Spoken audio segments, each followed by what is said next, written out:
Subscribe nu godhaa isiniin jechuun barbaada. Gaanii walirraa dubbachuu dhuftee naa jechuun keessan hin oolu. Akkuma jammara mata duree irratti kaasee yookaan immoo tambalalee hojjetadhee dhufe kana mucaan ijoolleen miskiina yookaan haadhaaf abbaa hin qabne argitanii turtan jechuudha. Baay'ee kan nama gaddisiisu, baay'ee kan nama intinii ta'u jechuudha. Achi keessaa mucaa inni kuni haati kiyya footoo irratti argitan kuni haati kiyya biyya arabaa jirti jedhe isaan keessaa hunda keessaa isa garaa nyaate uummanni baay'een viidiyoo isaa olii gad oofaa turanii yuutuub irrallee fidanii haati waan biyya arabaa jirtuu fi achi oofanii asoofaa turan jechuudha. Isaan keessaa mucaan kuni kan kiyyaa jechuudha, kan kooti. Ana haatisa analleedha kan kooti jechuudha.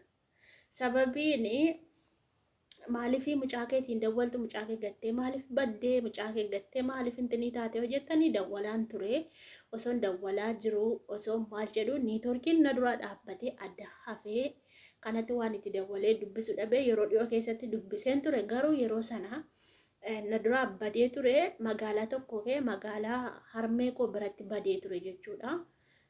Harmee koo bira deemee ture harmee koo biraa immoo barnoota sababii addaan kutee fi achitti deebuu qabdaa barnoonni gidduutti waraqaan hin ba'u jedhaniiniitu ol deebisan jechuudha. Kanaaf jennaan mucaan kan kiyyaa haatimaa akkanatti gattee haatimaa akka taate hin jedhinaa.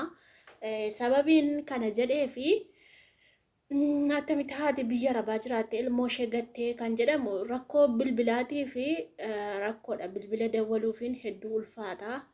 Daataan hin jiru naannoo keenyatti daataa hin hojjetu. Rakkoo bilbilaarraan kan ka'e dawwaluuf hin dandeenye yeroo dhiyootti garuu dawwaleef hin ture. Badee ture jechuudha. Badee harmee koo bira dhaqee ture achi fuudhee gara abbaatti galchee mee sagalee isaas nageessisa soba yoo jettanii. As keessaa namni beeku yeroo sana yeroon cinqamaa ture yeroo inni badee harmee kiyya bira dhaqee namni wajjin cinqamaa ture xiggeen hin beeti jechuudha. Baay'ee tokko cinqamaa ture namatti hin himanne nan dhosse. Mee sagalee isaa dhaggeeffadha. Sagalee isaa dhaggeeffannee walitti haasofna. Harmee koo wajjin gaafadhee lafa deemee dhufee lafa sa'aatii 3 deemee dhaqe jechuudha. Harmeen koo magaalaa jirti inni baadiyyaadhaa ka'ee osoo bishaan jiru osoo daggalli jiru baraa ciccimaa keessa ba'eeti kan inni harmee koo bira deeme jechuudha gara magaalaa. Mee sagalee isaan isin dhageessisaa rakkoo isa mudatee waan isarra ga'ee jennaan bade jechuudha. Rakkoo dhugaa rabbi baay'ee rakkoodha. Baay'ee ulfaataadha. Bakka sammuun koo baay'ee na dhukkubee na darbee. Kanaaf jennaan viidiyoo sagalee isaas isin dhageessisa. WhatsApp irratti waraabbadhee qabaachuudha sagalee. Gadi dhaggeeffadha.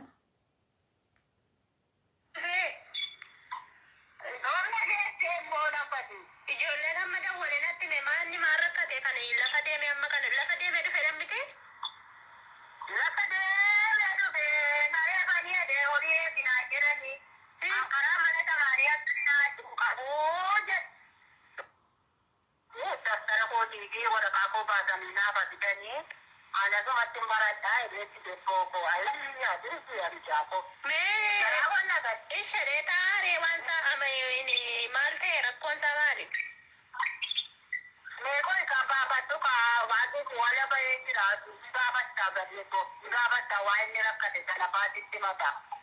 Maalan beekare ani ajajamuu didelaan jedhani yooni mana barumsaa dhaqe jennes akka barbaadee deemee galadhanoo. Hello Bilo. Fayyumaa. Maanni maal taate? Maaliif dhufte ree mana amma lafa deemtee dhufteete lafa amma kana deemtee? Maaliif maal taate? Eenyu jiwwan lolte?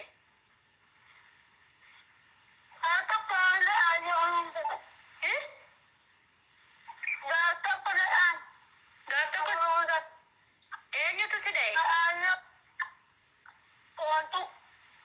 Ati maal balleessite ennaan si dhoofte?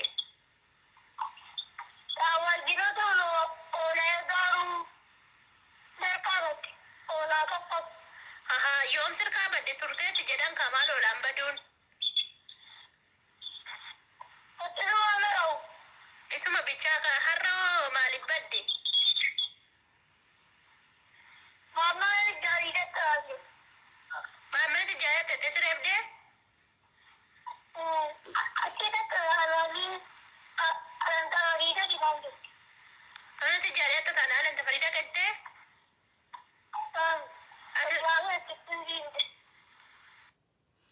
Kuna video sagalee kudha wayii waraabee kan inni dawwalee gaafa armee kooti dhuguma badee achi dhaqee ture. Armee koo bira ture jechuudha. Dhaqee guyyaa 3 moo bulee mana barumsaa waraqaan baafnu jennaani achi ol immoo deebi'ee jechuudha ammoo.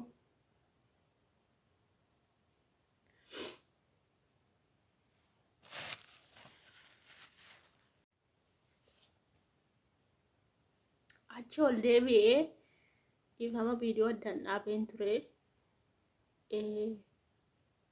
Amma achi ol deebi'ee achi ture jechuudha. Harmee koo biraa guyyaa 3-4 bulee mana barumsaa waraqaa baasuuf didanii achitti deebi'ee barachuuf immoo jechuudha. Kanaaf jennaan adaadaa isaa bira ture. Maatii abbaa isaatii bira jira. Adaadaa isaatii kan eeguu, kan hin birriitti ergee uffata inni bituu fi kan hin birriitti ergee daftarii bituu fi waan hundumaayyuu kan godhuu fi adaadaa isaatii jechuudha. Ijoollee durbaa 2tu mana jira baay'ee kunuunsu. Garuu inni kunoo akkuma sagalee isaa dhageessanii oolaa osoo eeguutu oolaan hirkatti baddee galgala qalbii ijoolleeti egaa oolaatu eegaa jiru. Hin baddeedhaan oolaan baddee waraabessi nyaate jedhanii saniin booddee tureerayyuu jedhan naannoo ji'a 3 oliiti jedhanii oolaan ergi baddee isumaan qabataniitu nareebu jedhee waan baay'ee nattaasee jechuudha. Garuu isaan gaafadhe jennaanii adaadaasaa sanas gaafadhe dawwalee jennaan maali jennaanii oolaa gatu dhuguma gate dhuguma garuu waraabessi nyaate garuu isa guyyaa tokkitti reebne malee irreebne nu ajajamuu didee. Bishaan daakuudhaaf manatti hin galuu ijoollee wajjin bishaan daakaa galgala manatti hin galuu jedhee tan itti dheekkame malee ani itti dheekkamuun koo miti jettee bakka baay'ee tokko boossee nattaasoftee baay'ee jaallattillee baay'ee maal jettillee bakka amala qalbii ijoolleetiifitu ba'ee bade jechuudha. Lafa sa'aatii 3 guutuu deemeetu magaalaa baadiyyaadhaa ba'ee gara magaalaa dhaqe jechuudha. Egaa amma deebi'ee jira jechuudha. Kan inni kan footoo mucaa kanaa wajjin wal qabsiisee bifisaallee jireenyi isaallee mucaa kiyyaa wajjinitu wal fakkaata jechuudha. Seenaan mucaa kiyyaa qaba jechuudha. Kanaaf bakka baay'ee na tokko natti dhagahame wal